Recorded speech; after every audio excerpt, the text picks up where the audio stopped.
Assalamualaikum, hai dan selamat datang ke dalam YouTube channel ni. Kepada korang yang baru masuk ke channel ni, selamat datang aku ucapkan. Dan kepada korang yang dah subscribe tu, thank you so much. Okay guys, untuk video pada kali ni macam biasalah, hari ni aku nak kongsikan satu lagi kisah benar yang telah terjadi pada satu pasangan suami isteri ni, iaitu Encik Halim dan juga Puan Mona, yang mana dikatakan diorang ni telah diganggu ketika melalui lebuh raya LPT2. So sejauh mana kebenaran cerita ni, jom aku share dengan korang.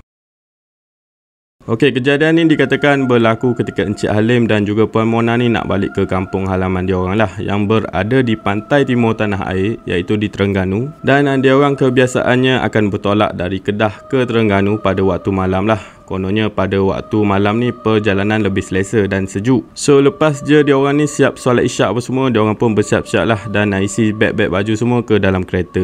Lepas dah siap semua tu, diorang pun mulakanlah perjalanan macam biasa. Nak balik ke Terengganu ni, diorang akan melalui Jalan Gerik. Disebabkan Encik Halim pada malam tu agak sedikit kepenatan, sebab petang tu dia baru je balik kerja, so tak sempat lagi nak berehat. So driver untuk malam tu adalah Puan Mona sendirilah, dan suaminya berada di sebelah penumpang hadapan.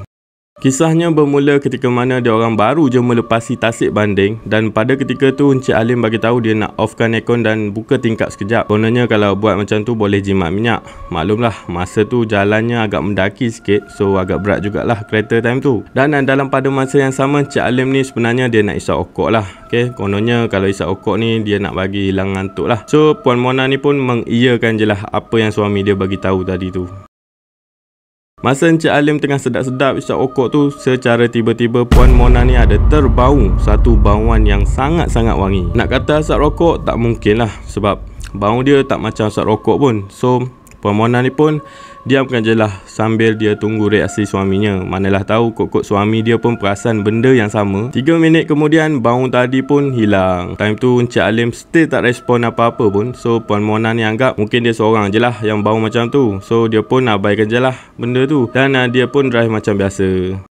Masa tengah duk drive tu, Puan Mona ni pelik lah, dari mana datangnya bau tu. Kejap ada, kejap hilang, dan dia mula rasa seram sejuk sebab suasana pada malam tu secara tiba-tiba lain macam dia punya sunyi. Kebiasaannya kalau dalam hutan-hutan ni ada juga bunyi-bunyi unggas dan burung-burung walaupun duk dalam kereta kan. Tapi pada malam tu Puan Mona ni dah rasa lain macam. Dikatakan suasana berubah kepada sunyi secara tiba-tiba. Tak lama lepas tu bau wangi tu pun datanglah balik, dan masa tu pun Puan Mona dan suami dia saling berpandangan antara satu sama lain. Bila dah jadi macam tu, cepat-cepatlah Puan Mona letak tangan dia dekat mulut suaminya supaya diam dan jangan cakap apa-apa time tu. Bila dah rasa tak sedap hati macam tu, Puan Mona ni pun cepat-cepat naikkan tingkap dan buka aircon semula. Tak sampai 5 minit, bau tadi pun hilang. Hampir 15 minit berlalu, suasana dalam kereta diorang sunyi sebab masing-masing diam membisu. Lepas pada tu, diorang pun dah melepasi turun daripada puncak Titiwangsa. Time itulah baru Encik Halim ni bersuara, dan dia bertanyakan pada Puan Mona sama ada dia ada bau wangi ataupun tak masa lalu tasik banding tadi. Dan Puan Mona pun jawablah ada. Encik Halim bagi tahu masa kali pertama bau tu datang, sebenarnya dia ada bau jugalah, tapi dia macam tak pasti sebab masa tu dia tengok Puan Mona ni diam je. Dan masa kali kedua tu datang, Encik Halim bagi tahu dia fikir bau wangi tu mungkin datang daripada bunga ataupun pokok-pokok yang ada dalam hutan Gerik tu. Tapi bila kali ketiga bau tu datang, Encik Halim bagi tahu yang dia dah rasa lain macam sikit, sebab takkan bau bunga kejap-kejap macam tu kan. So Puan Mona ni pun bagi tahu, sebab itulah dia tutup mulut Encik Halim tadi, dan dia ingat pesan orang tua-tua, kalau ada bau macam tu jangan tegur. Bila ada bau wangi macam tu, tandanya benda tu ada. So lepas pada tu masing-masing pun terdiam. Sepanjang melalui Gerik pada malam tu, diorang ni tak terserempak dengan lori ataupun kereta pun, sebab kalau korang biasa lalu Jalan Gerik ni, korang akan tahulah macam mana pun mesti akan selisih juga dengan sekurang-kurangnya sebiji 2 kereta ataupun lori. Disebabkan malas nak fikir rumit-rumit sangat, perjalanan pun diteruskan macam biasa sampailah diorang masuk ke highway LPT2. Masa masuk highway LPT2 ni, time ni tol masih lagi belum beroperasi lah. Maklumlah, masa ni LPT2 merupakan lebuh raya yang baru siap. Masa Puan Mona dan Encik Halim ni mula masuk ke highway ni, diorang nampak time tu boleh dikatakan agak banyak jugalah kenderaan yang lalu lalang, walaupun pada waktu tu dah lewat malam. Maklumlah, masa tu tol pun masih free, dan jarak nak sampai ke destinasi yang sebelum-sebelum ni jauh dah pun jadi dekat sejak ada highway ni. Kemudian Puan Mona ni pun teruskan perjalanan macam biasa sehinggalah dekat dekat nak sampai di R&R Perasing. Secara tiba-tiba Puan Mona ni perasan yang lampu kereta dia jadi macam malap dan berkelip-kelip secara tiba-tiba, sehingga kan line-line putih yang atas jalan tu pun tak nampak.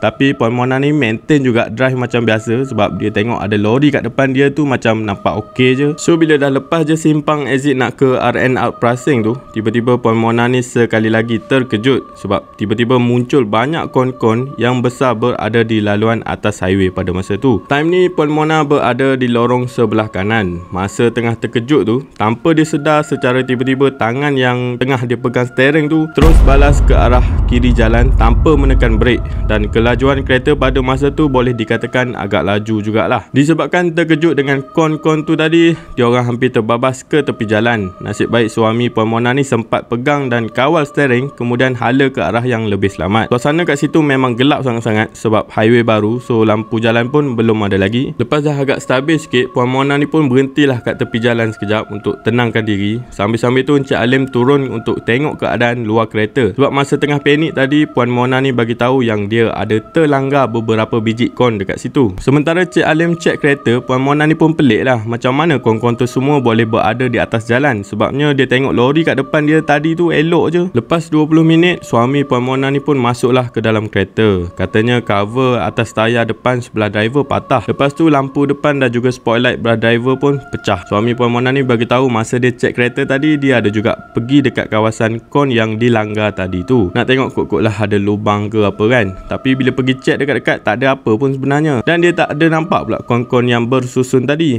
So tadi tu langgar apa sebenarnya?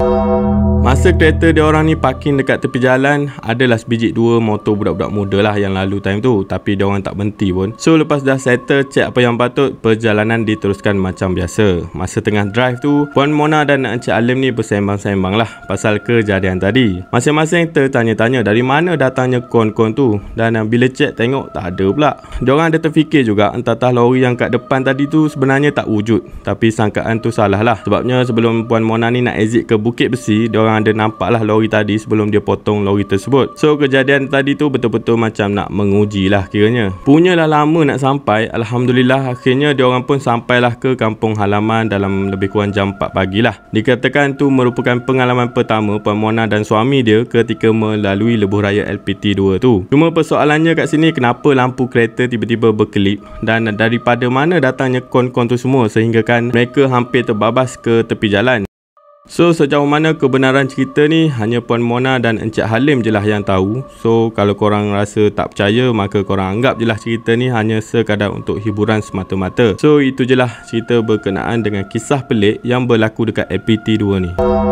Okeylah, aku rasa sampai dekat sini dulu untuk video pada kali ni. Terima kasih kepada korang kerana sudi support channel ni, dan juga terima kasih banyak-banyak sebab korang sudi tengok video ni dari awal sampai habis. Dan kepada korang yang dah subscribe tu, thank you so much. Dan kepada korang yang belum subscribe tu, korang boleh tekan button subscribe sekaligus tekan butang loceng supaya korang tak terlepas untuk dapatkan notification video-video terbaru daripada channel ni. Apa-apa pun, terima kasih dan Assalamualaikum warahmatullahi taala wabarakatuh. Beres cerita, jumpa lagi.